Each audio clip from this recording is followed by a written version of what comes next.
The New York Times has now published disgusting messages that were shared between a group of Mississippi sheriff's deputies who apparently called themselves the Goon Squad. Now, you might be familiar with the Goon Squad because they rose to national attention last year after sheriff's deputies were uncovered in the Rankin County Sheriff's Office to have tortured two black men in their home and shot one in the face, nearly killing him. That's a story that we reported on at the time.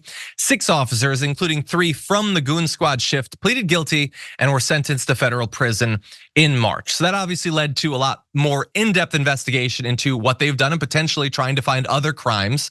So last fall, it was revealed that nearly 24 residents experienced similar brutality as in that case of the shooting when Rankin deputies burst into their homes looking for illegal drugs. That's apparently a thing that was just routinely happening.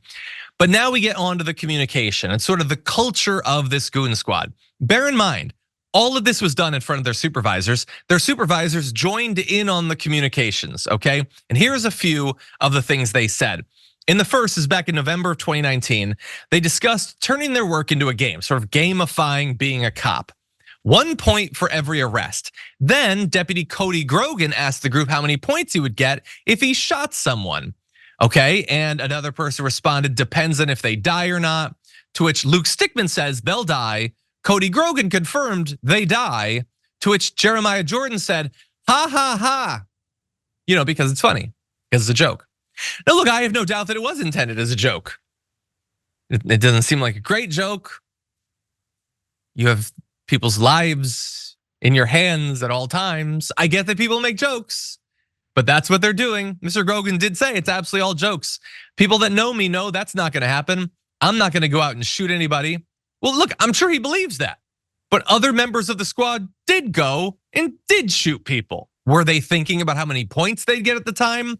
I can't confirm or deny that, but this is a thing that they joked about. And it wasn't just the shootings. In May of 2022, Deputy Zachary Cotton posted a picture of a man's body that was found decomposing in a poor neighborhood. Deputy Hunter Cook said, that's hot. Lieutenant Middleton replied, poke him with a stick. Deputy Cook said $5 if you take a selfie with him with your arm around him.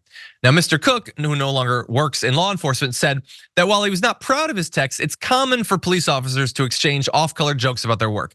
Quote, we see dead bodies all the time. That's kind of how we deal with stuff. And by the way, for most of that stuff, I don't think that there's necessarily a victim.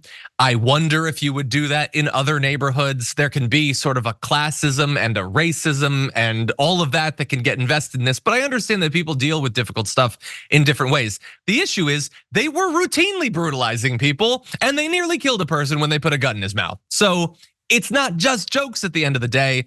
And there is more, and we'll get to more, but Yaz, what do you think? Oof, I would love to believe that cops are only out there trying to serve and protect, and I would love to believe that, right? The cops that I have in my life personally, they have told me that is why they got into that line of work, because they wanted to serve their communities, right? But there is something to be said for people who work in these lines of work, not just cops in the field, but also medical professionals, EMTs, that kind of thing. They become desensitized to these really horrific things to the point that they make these quote unquote off-color jokes about horrific things.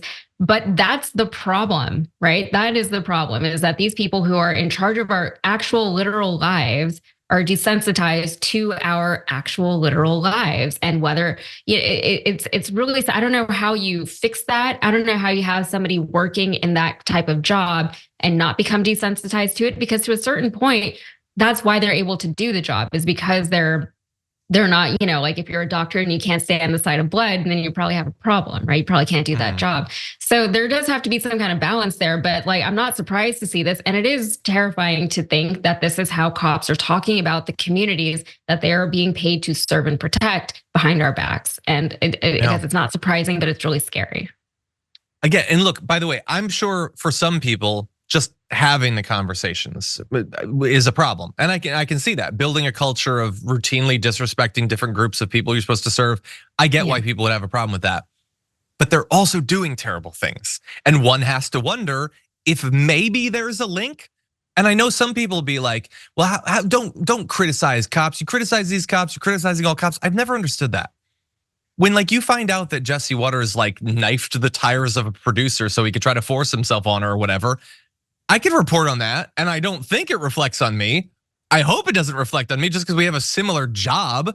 In fact, I would want to make sure that those who are doing bad things are outed for it. By comparison, I should look better. So I don't understand why people would think that you need to, like stifle your criticism so that you're not criticizing everyone. I'm not criticizing everyone. Right now, we're criticizing the Goon Squad, which did, by the way, have more to say. They routinely filled their chat with racist comments about Mexicans and memes denigrating women as sex objects. I guess they didn't have to worry about female cops seeing this stuff. Again, it's a culture thing and it has an effect. One shared a video of a deputy defecating on someone's bed. That's not just a comment, that's a thing they did, and then they shared it. One had this, it was a conversation about roughing up a man who was arrested on suspicion of domestic violence. Hunter Eldward said, "Did you tase him in the face?" To which Daniel says, asked if they shocked the man in the anus. Deputy Cook responded, "All the neighbors were outside watching," adding that if they had been in a more secluded area, the suspect would have, quote, "gotten more lovings." Look, the guy is apparently wanted for committing domestic violence. Doesn't seem like a good guy. That said, do I think that you should drag them into the woods and rough them up because you think you can get away with it? I'm not sure that this is how cops are supposed to work. This is how like militias might work or gangs might work or other illegal enterprises. But those who are given a huge amount of both responsibility and power and protection and support, we're supposed to be able to have a little bit higher standards than that. Although honestly, in 2024, maybe we should have long since dispensed with those higher standards.